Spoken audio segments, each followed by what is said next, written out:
लाडकी बहीण योजनेअंतर्गत ई-के-वाय-सी करण्याची संपूर्ण प्रक्रिया यासाठी तुम्हाला ladkibahin.maharashtra.gov.in या वेबसाईटवरती यायचं आहे। वेबसाईटवर येऊन तुम्हाला त्या ठिकाणी जी महिला आहे तिचा आधार नंबर टाकायचा आहे। आधार नंबर टाकल्यानंतर ती पात्र आहे का अपात्र आहे हे समजणार आहे। पात्र असल्यास तुम्हाला तुमच्या आधार कार्डशी लिंक असलेल्या मोबाईल नंबरवर एक 6 अंकी OTP जाईल।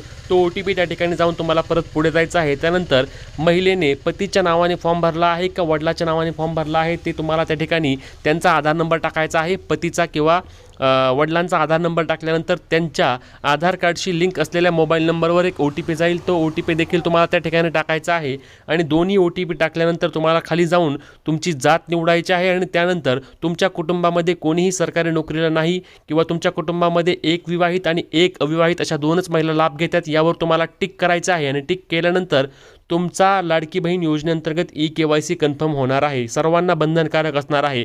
या व्यतिरिक्त तुमचे प्रश्न असल्यास कमेंट करून नक्की विचारा। रील शेअर करायला, फॉलो करायला, सबस्क्राईब करायला विसरू नका। जय महाराष्ट्र।